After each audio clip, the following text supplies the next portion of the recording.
The author. Every country in the world that had in the past been visited by the foul man-eating giants sent telegrams of congratulations and thanks to the BFG and Sophia. Kings and presidents and prime ministers and rulers of every kind showered the enormous giant and the little girl with compliments and thank yous, as well as all sorts of medals and presents. The ruler of India sent the BFG a magnificent elephant, the very thing he had been wishing for all his life. The king of Arabia sent them a camel each.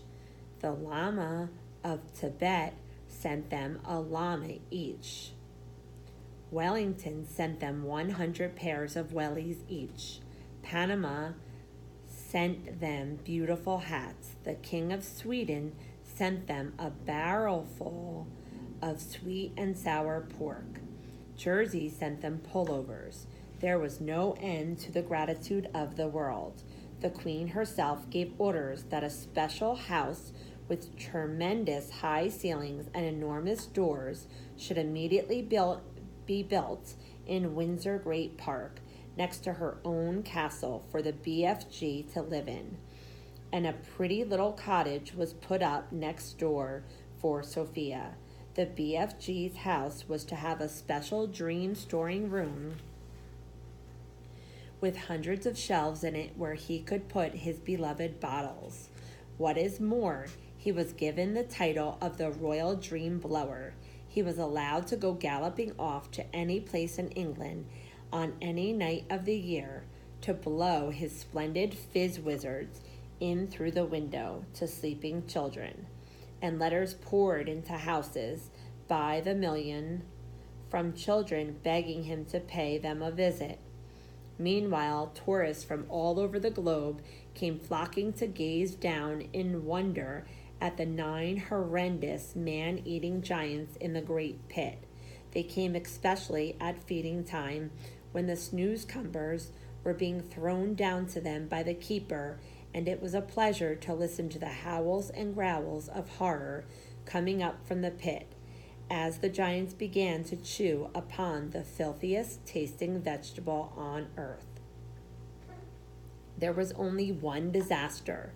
3 silly men who had drunk too much beer for lunch decided to climb over the high fence surrounding the pit, and of course they fell in. There were yells of delight from the giants below, followed by the crunching of bones.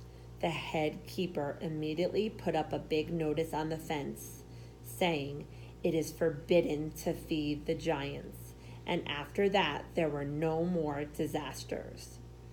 The BFG expressed a wish to learn how to speak properly, and Sophia herself, who loved him as would a father, volunteered to give him lessons every day. She even taught him how to spell and to write sentences, and he turned out to be a splendid, intelligent pupil.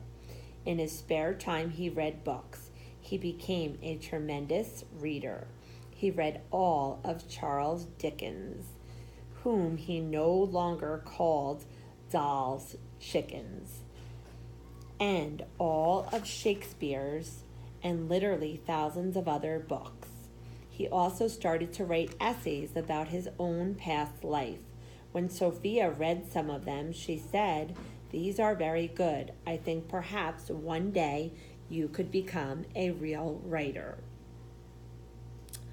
"Oh, I would love that," cried the BFG. "Do you think I could?" "I know you could," Sophia said. "Why don't you start by writing a book about you and me?" "Very well," said the BFG. "I'll give it a try." So he did. He worked hard on it, and in the end he completed it. Rather shyly, he showed it to the Queen. The Queen read it aloud to her grandchildren. Then the Queen said, "I think we ought to get this book printed properly and published so that other children can read it." This was arranged, but because the BFG was a very modest giant, he wouldn't put his name on it. He used somebody else's name instead. But where, you might ask, is this book that the BFG wrote? It's right here. You've just finished reading it. The end.